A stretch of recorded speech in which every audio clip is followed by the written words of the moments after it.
நேயர்களுக்கு astro KS ஐயங்காரின் பணிவான வணக்கங்கள். இந்த வாரம் அதாவது 12/6/2023 18/6/2023 வரலும் உண்டான வாரத்தில் எந்தெந்த ராசிக்காரர்களுக்கு என்னென்ன பலன் அப்படின்றத பார்ப்போம். முதல்ல கோல்சாரம் எப்படி இருக்குன்றதை பார்ப்போம்.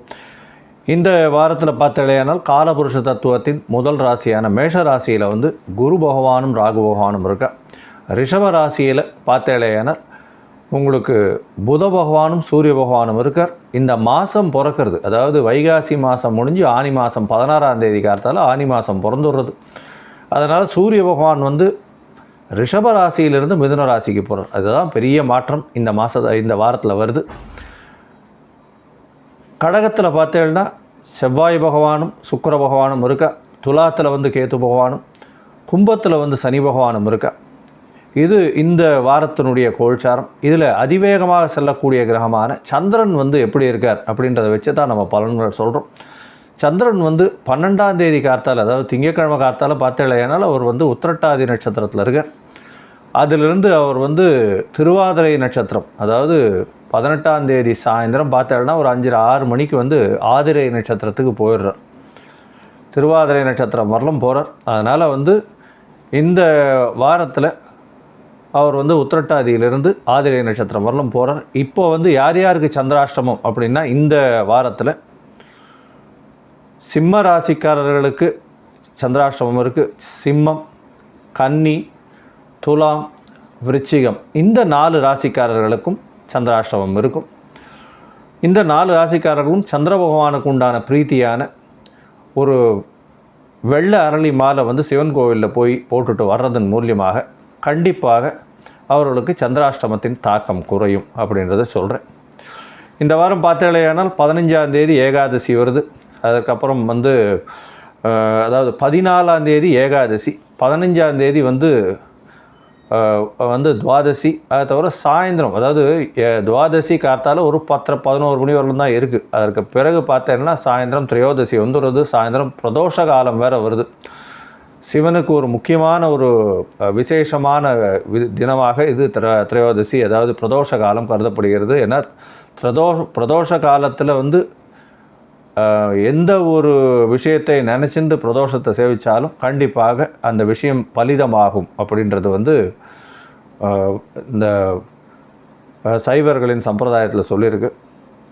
இந்த வாரம் பார்த்தேனால் 18ஆம் தேதி அமாவாசை கார்த்தால் ஒரு 11 மணி வரலும் போட்டிருக்கும் தீதி.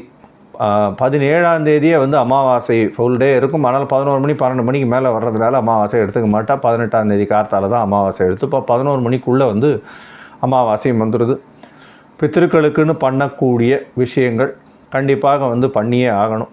அது ரொம்பவும் முக்கியமான விஷயம். அதன் மூலியமாக உங்களுடைய குல விருத்திக்கும் குலத்தில் வரக்கூடிய பிரச்சனைகளும் நிச்சயமாக நிற்கும் அப்படின்றது ரொம்ப முக்கியமான விஷயமாக சொல்லப்படுகிறது. அதனால் கண்டிப்பாக குலத்தின் மேலே ஒரு என்ன சொல்கிறது, உங்களால் பிரச்சனை வரக்கூடாது அப்படின்றதுனால அமாவாசைக்கு உண்டான திதி உங்களுடைய முன்னோர்களை நினைத்து கொடுக்க வேண்டியதை கண்டிப்பாக கொடுக்கறது ரொம்பவும் நல்லது. இதற்கு பிறகு பார்த்தீர்களேயானால்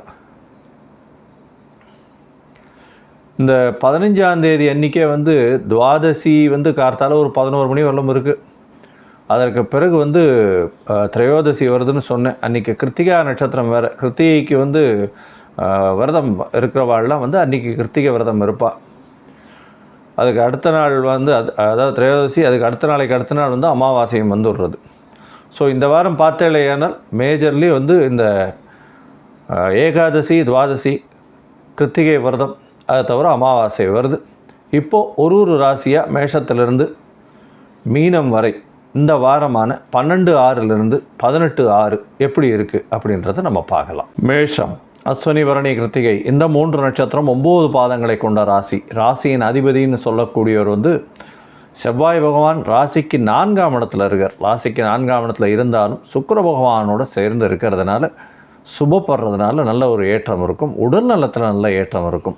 திருமணத்துக்கு பார்த்துட்டு இருக்கவங்களுக்கெல்லாம் கண்டிப்பாக இந்த மாதத்தில் கண்டிப்பாக முடியக்கூடிய வாய்ப்புகள் உண்டு. ஏன்னா ராசியிலேயே குரு பகவான் இருக்கார். அவர் இருக்கும் இடத்தை விட பார்வை பெற்ற இடம் வந்து ரொம்பவும் வலுப்பெறதாக ஜோதிட சாஸ்திரம் சொல்கிறது. அதனால் 5ஆம் இடம், 7ஆம் இடம், 9ஆம் இடம் வந்து ரொம்பவும் வலுப்பெறது. அதனால் திடீர் பணவரவுகள் வரக்கூடிய வாய்ப்புகள் உண்டு. உங்களுக்கு பார்த்தீங்களேன்னா குழந்தை பிராப்தம் ஏற்படக்கூடிய வாய்ப்புகள் உண்டு. புதிதாக திருமணமான தம்பதியினருக்கு குழந்தைக்கு எதிர்பார்த்து கொண்டிருந்தார்களே ஆனால் அவர்களுக்கு கருவுறக்கூடிய வாய்ப்புகள் நிச்சயமாக இந்த வாரத்தில் இருக்குது. 12ஆம் தேதியிலேருந்து 18ஆம் தேதி வரலும் இருக்கக்கூடிய காலகட்டத்தில் இந்த வாரத்தில் வந்து உத்திரட்டாதி நட்சத்திரத்தில் வந்து இந்த வாரம் ஆரம்பிக்கிறது. உத்திரட்டாதி உங்களுடைய ராசிக்கு 12ஆம் இடத்துல இருக்கக்கூடிய காலகட்டத்தில் வீட்டுக்குன்னு சில அலங்கார பொருட்கள் வாங்குவீங்க. சில செலவுகள் நிறைய நடக்கக்கூடிய வாய்ப்புகள் உண்டு. அதற்கு பிறகு பார்த்தீங்கன்னா உங்களுடைய ராசிக்கே சந்திர பகவான் வரார். சந்திர பகவான் வந்து உங்களுடைய ராசிக்கு வரும்போது, அதாவது 13ஆம் தேதி சாயந்தரத்தில் வரார் சந்திர பகவான். அங்கே வரும்பொழுது உங்களுக்கு வந்து குரு சந்திர யோகம் அமையிறது. கஜகேசரி யோகம்னு சொல்லுவாள். இந்த குரு சந்திர கஜகேசரி யோகத்தில் பார்த்தீங்கன்னா உடல் நலத்தில் ஒரு நல்ல ஒரு ஏற்றம் இருக்கும். நீங்கள் நினைக்கக்கூடிய காரியங்கள் அனைத்தும் வெற்றியடையக்கூடிய வாய்ப்புகள் நிச்சயமாக உண்டு. இதை தவிர பார்த்தீர்களேன்னா உங்களுடைய ராசிக்கு 3ஆம் இடத்துல வந்து, அதாவது 2ஆம் இடத்துல வந்து சந்திர பகவான் போகிறார். அது வந்து 13ஆம் தேதி சாயந்தரம் 4:45 14, 15, 15ஆம் தேதி ராத்திரி ஒரு 9 மணி வரலும் அங்கே இருக்கார். அந்த காலகட்டத்தில் பார்த்தீங்கன்னா உங்களுக்கு பண வரவு அபரிமிதமாக இருக்கும். ஏன்னா முயற்சிகள் அனைத்தும் வெற்றி பெறும். வேலையில் நல்ல ஒரு ஏற்றம் இருக்கும்.